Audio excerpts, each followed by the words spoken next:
Okay, guys, today we are going to be reading Peak. My expectation is that you are following along with me in the book, so make sure you have the book handy. You also must have a piece of paper and something to write with in front of you. So pause the video until you have the book open to page 38, a piece of paper, and something to write with.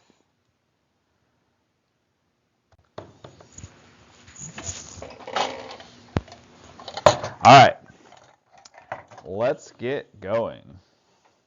Bangkok, 1 hour and 43 minutes, and still no sign of my father. I had made one trip out of the country with Rolf, Mom, and the twins, London, 2 summers ago, and knew that you had to check in early for international flights. Where was he? What kind of errands was he running? What if he didn't show? And all the other boring questions that run through your mind when you're waiting. I walked over to the flight information monitor thinking that maybe our flight was delayed. On time, it read.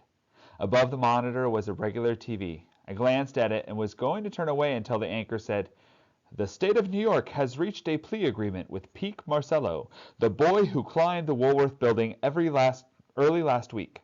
He was sentenced to 3 years of probation and fined a whopping $150,000. This is the steepest penalty ever given for criminal trespass in New York's history." The camera cut to a shot of the mayor getting into the back of a black limo. He turned to the reporter and said, "This should put an end to people climbing skyscrapers in the city of New York. This illegal activity will no longer be tolerated under any circumstances." Peak Marcello and his family were unavailable for comment, said the reporter, and it is believed the boy has left the state of New York for an undisclosed location. Not yet, I thought, turning away grateful that they hadn't run a photo of me. Peak! Finally, my father was pushing a huge cart with a mountain of gear piled on it. I trotted over. "Give me a hand." I helped him push the cart up to the counter. What is all this stuff? I don't get to New York very often and thought I should stock up on some supplies. "Give me your passport." He put it down on the counter, along with his own battered passport, which looked like it had been through the wash a couple of times. "You're cutting a little close, Mr. Wood," the attendant said. "I know," my father said. "Family emergency." The attendant pointed at the cart. "This exceeds your baggage limit." My father took a credit card out of his pocket. "Just put it on this." By the time we had everything checked, we had only minutes to catch the flight. We were the last ones down the jetway. "I couldn't get us seats together," he said as we stepped onto the plane, "but at least we're both in business class." He pointed out my seat and then took his own, which was 3 rows behind me. That's the last time I talked to him for 13 hours. We had a 3-hour layover at the Narita airport near Tokyo, but I didn't get a chance to talk to him there either, because he spent the entire time on his cell phone speaking in what sounded like Chinese, but it could have been Thai or Nepalese as far as I knew. He was still jabbering on the phone when we boarded the plane for Bangkok, where I was disappointed again to see that we were in separate rows. Another 6 hours passed. I'm going to stop there for a minute. Can you imagine that? So he's on a plane for 6 hours plus 13 hours. So 19 hours of flying on a plane without someone to talk to. That would be a little rough. On the way to customs in Bangkok, I finally caught him between calls. "I'm really sorry about all this, Dad. You having to come all the way to the States, the money, being stuck with me." "Whoa," he said, holding up his calloused climbing hand. "First, you don't have to call me Dad. I don't deserve the title. For the time being, let's just pretend I'm your big brother.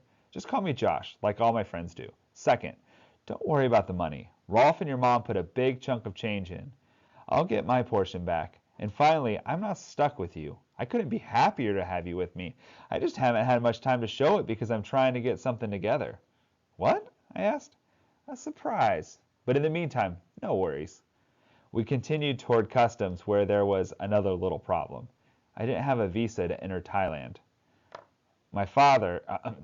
Josh took my passport and disappeared into a room with a couple customs officers and came back out about 10 minutes later. We're in the clear, he said, hurrying through the airport toward the terminal, bypassing baggage claim. What about your gear? We'll get it tomorrow, no worries. Outside, we climbed into the back of a cab. We're not going to Chiang Mai? Not yet. We'll get there eventually. It was well after midnight, but Bangkok was wide awake.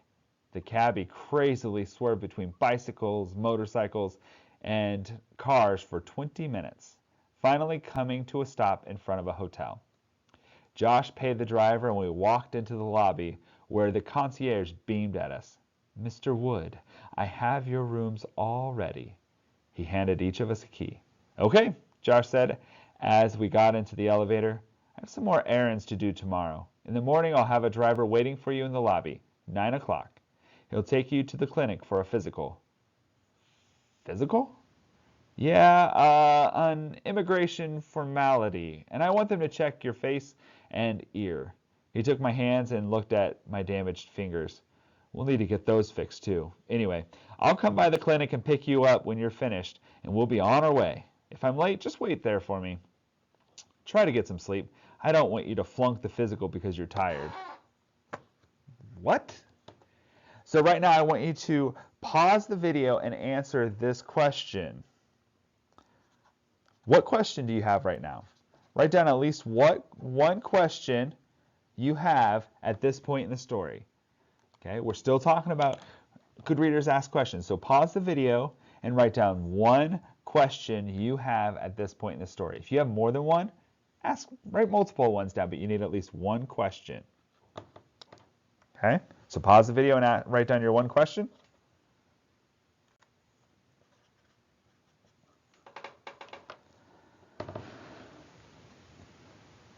When I woke up, I didn't even know what day it was.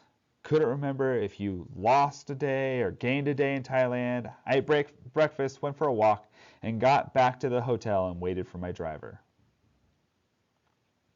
The clinic turned out to be a huge hospital, and it took a while for me and the driver to find Dr. Wu's office.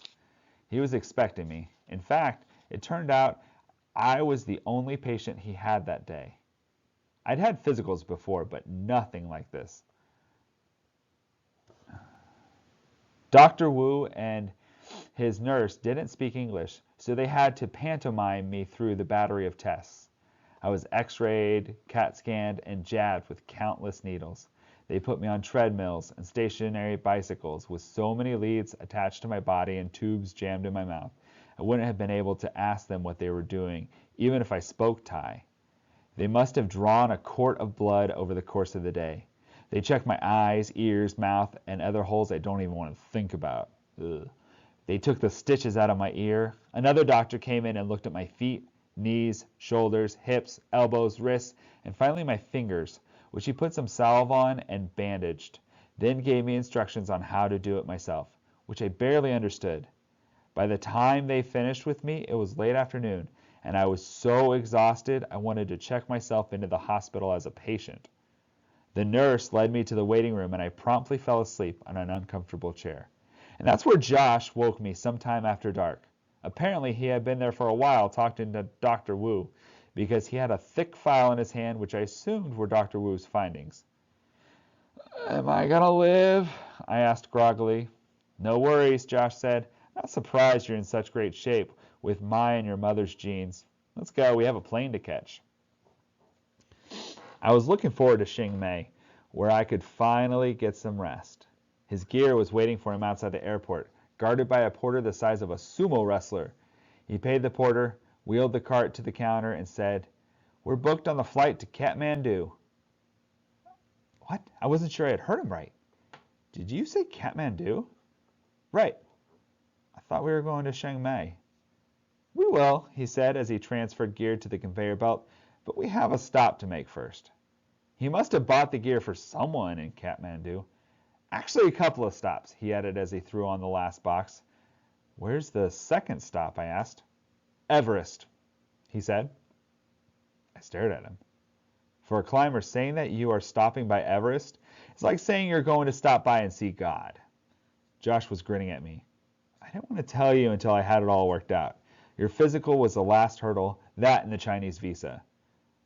Kathmandu is in Nepal, I pointed out.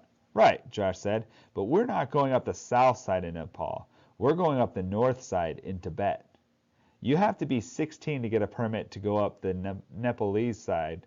The Chinese aren't quite so picky. They don't care how old you are as long as you pay the fee. And then there are the 25 clients I have waiting at. I'm climbing Everest? I asked, more stunned than I've ever been in my life. I don't know if you'll make the summit, he said, but if we get you up there before your 15th birthday, you'll be the youngest person in the world ever to stand above 29,000 feet. He picked up the tickets and started toward the gate. I followed him numbly. He didn't have to ask if I wanted to go. Every climber in the world wants to summit Everest, or at least give it a try. On the airplane, Josh waved me into the window seat and sat down in the seat next to mine. The plane backed away from the jetway. Does Mom know about this? I asked. No, but I'll give her a call. No worries. That seems to be Josh's trademark. Oh yeah, no worries. We're just gonna go to Everest instead of going to your house like I promised I would, but no worries, no big deal. Okay, right now, I want you to pause the video. And I want you to write down, what do you think is going through Peak's mind right now? What's going through Peak's mind right now with the news he just learned? Okay, so pause the video, write down your answer to that question, and we'll move on to the next chapter.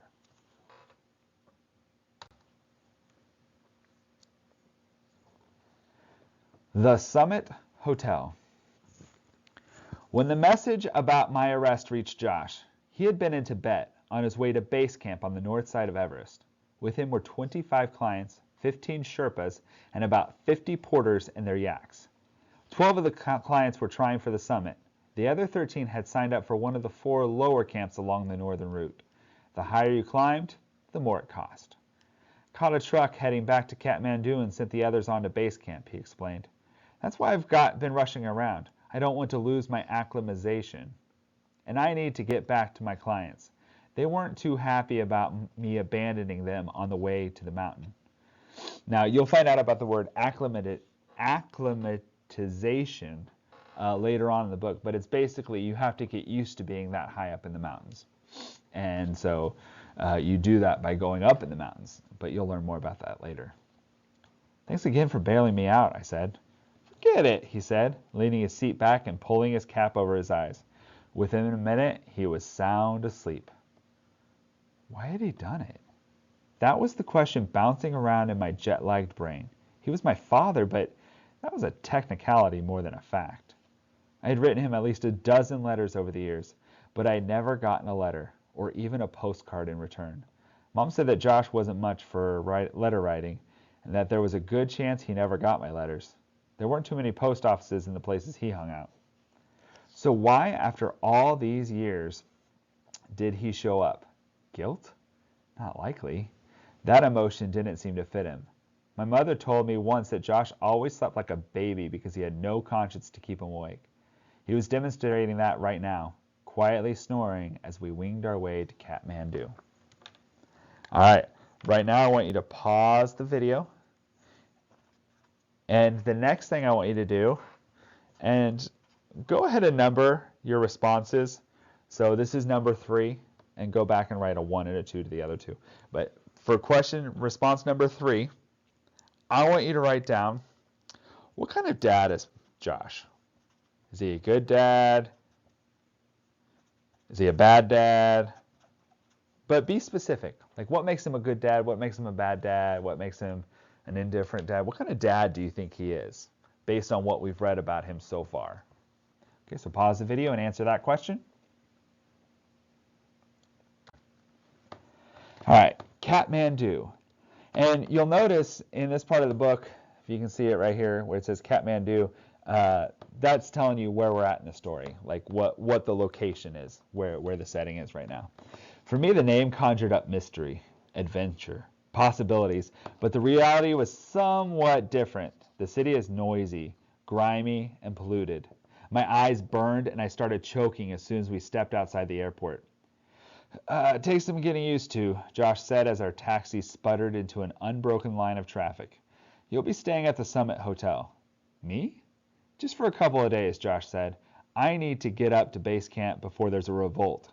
I don't have time to stay with you while you acclimatize, and you need to acclimatize slowly. You know the routine. I did know the routine. I'd read at least a dozen books about conquering 8,000-meter peaks. Those are peaks above 26,000 feet, including the 3 books my father had written. There are 14 of these peaks in the world. It could take at least 2 months to get to the top of Everest, which is actually 8,850 meters tall. The long climbing time is not because of the distance, which is less than 5 miles, but because it's up. Most of the climbing time is spent sitting in the 6 camps along the route, letting your body get used to the thin air. If you go up too fast, you might get mountain sickness or high altitude pulmonary edema, HAPE. Now, HAPE is an important term to know for climbers, so if you get that, then you're done. Here's how HAPE works. Your lungs fill with fluid. You can't breathe. You go into a coma, then you die. That sounds a little serious. The only way to treat HAPE is to get to a lower altitude where there's more oxygen, or O's as the climbers call it. It doesn't matter what kind of physical condition you're in. If you climb up faster than your body can adjust, you'll get HAPE and your climb is over. Maybe forever. The only chance you have of reaching the top of Everest, or any 8,000-meter peak, is to climb high, sleep low, until your body is ready to make the push to the summit. In other words, you have to make sure your lungs keep up with your legs. It's a very bad idea to leave your lungs behind. Okay, so if that doesn't make sense to you, basically you climb up a little ways, okay, work really, really hard, and then you go back down the mountain a little bit and sleep. And then you climb a little bit higher, then you go back down and wait a few days. Then you climb a little bit higher, and then you come back down and wait a few days. Every time you're doing that, your lungs are starting to get used to breathing with less oxygen, because the higher you go, the less oxygen there is for you to breathe. The other problem with Everest is that there is only a small window when the weather is good enough to get to the top. 2 weeks, maybe less. Some years, the window is only 2 days. You have to be positioned in the right place at the right time, in the right physical condition, or you'll never make it to the summit. Because Josh has spent most of his life training and climbing at high altitudes, he could almost jog up to base camp, 18,000 feet. Well, not really, but he could certainly get up there in half the time it was going to take me coming from sea level in New York City. Without me, he would be at base camp in 4 or 5 days. If he waited for my lungs to catch up with his, it would take him 10 days to 2 weeks to get to base camp.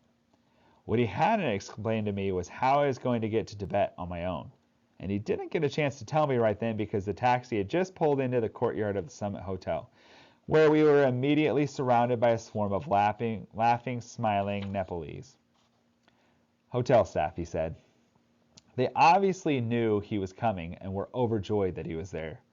We got out and he introduced me.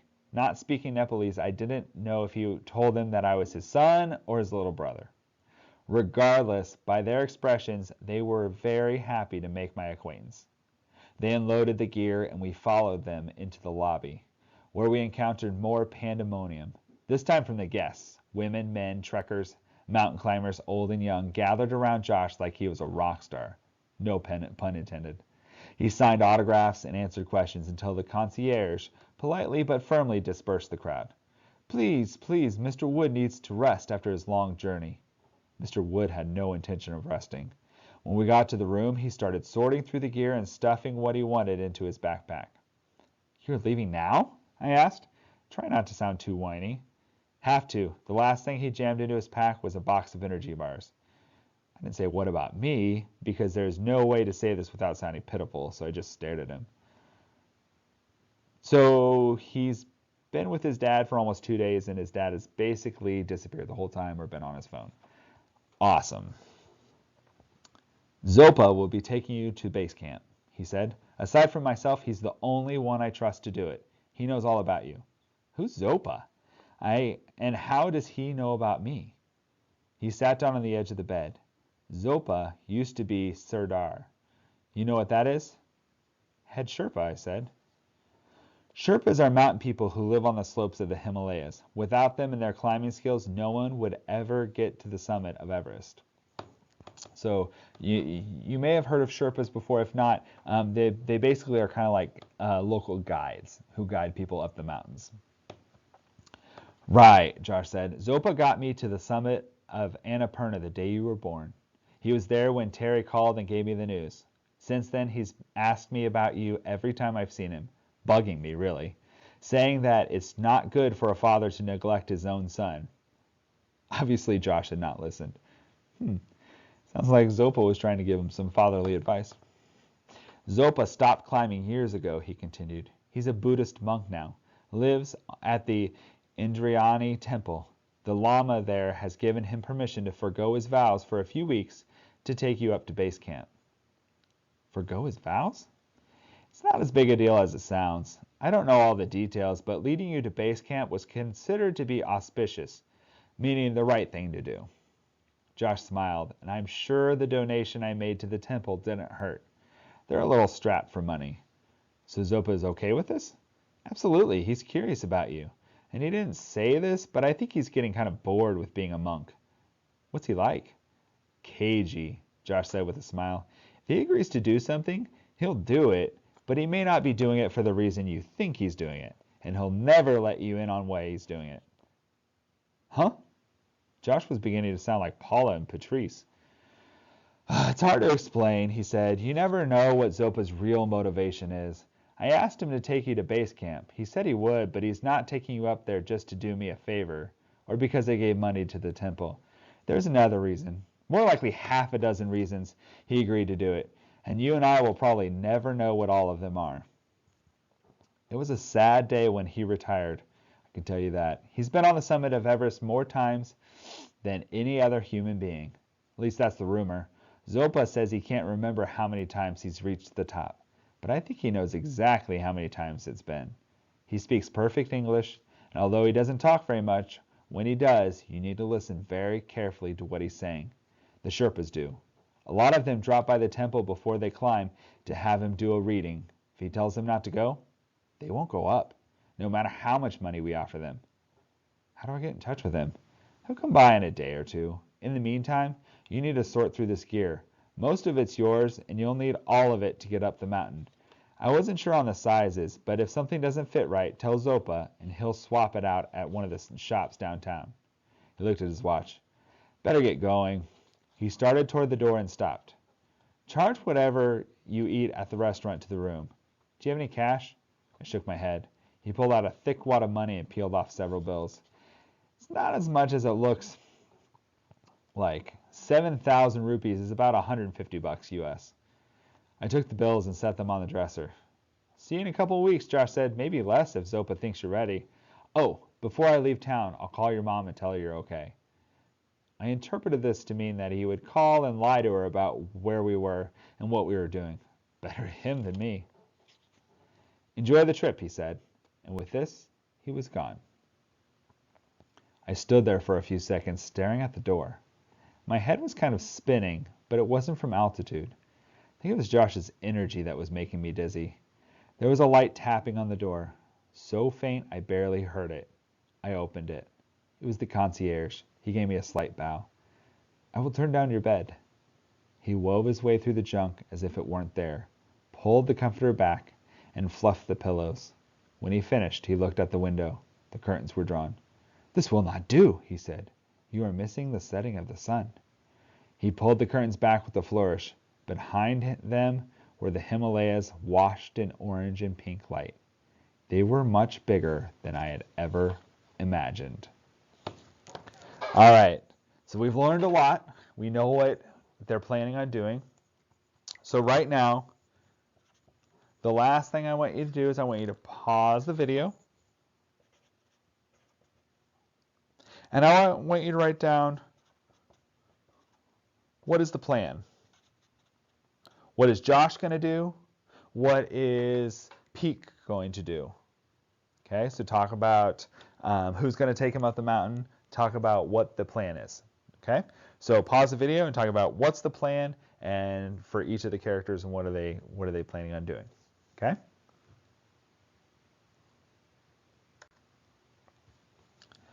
All right, that's it. When you are finished writing your answers down, make sure your first and last name and hour are on the paper.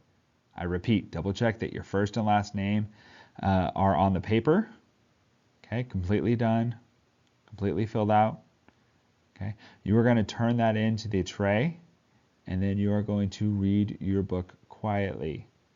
Okay, if you're caught up on your book, you can read comics if you want. If you are not caught up in your novel for this class, you need to do that. All right?